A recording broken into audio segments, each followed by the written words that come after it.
अब कुछ राजयोगों का उल्लेख किया जाता है। 1. यदि लगभग सभी ग्रह लग्न से 4 या 5 भावों में हो, माला योग, तो जातक शक्तिशाली होता है। ये योग दशम से भी शुरू हो सकता है। यदि यह चंद्रमा से शुरू हो और बृहस्पति से दृष्ट हो तो ये सबसे अच्छा है। 2. यदि राशि में सभी ग्रह किन्हीं 5 भावों में हों तो व्यक्ति सुखी होता है। पंचन योग। यदि छठे भाव में अन्य राजयोग हों तो उपरोक्त योगों के परिणामों में वृद्धि होती है। 3.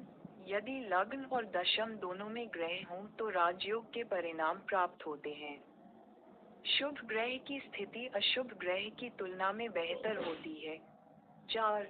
यदि दशम का स्वामी सिंह या सूर्य में हो तो यह व्यक्ति को शक्तिशाली बनाता है। 5. यदि धर्म और कर्म के स्वामियों का स्थान परिवर्तन हो जाए तो प्रबल राजयोग के परिणाम प्राप्त होते हैं।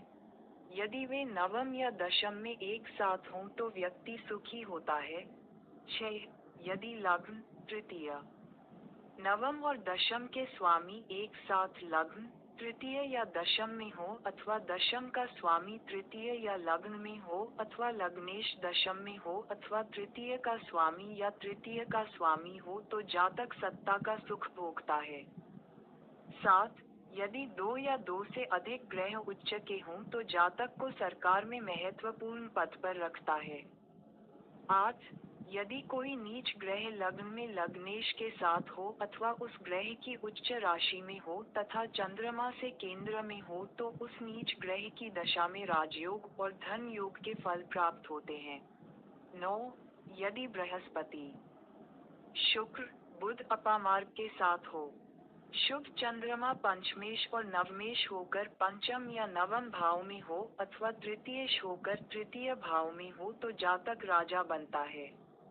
यदि वे एकादशेश होकर या द्वितीयेश होकर एकादश भाव में हों तथा द्वितीय भाव में हों तो जातक को धनवान बनाते हैं। 10. यदि बृहस्पति अष्टमेश होकर अष्टम भाव में हो अथवा बुध यस्था या द्वादश भाव का स्वामी हो तथा वहां किसी ग्रह की युति या दृष्टि न हो तो राजयोग का फल देता है। 11. यदि राजयोग या धन योग से संबंधित ग्रह पापग्रह के मध्य में हों तथा वे 2 पापग्रह भी पापग्रह के मध्य में हों तो राजयोग या धन योग का फल कई गुना बढ़ जाता है। उल्टा पापग्रह। 12. यदि बुध बिना किसी ग्रह की युति या दृष्टि के दूसरे या 8वें भाव में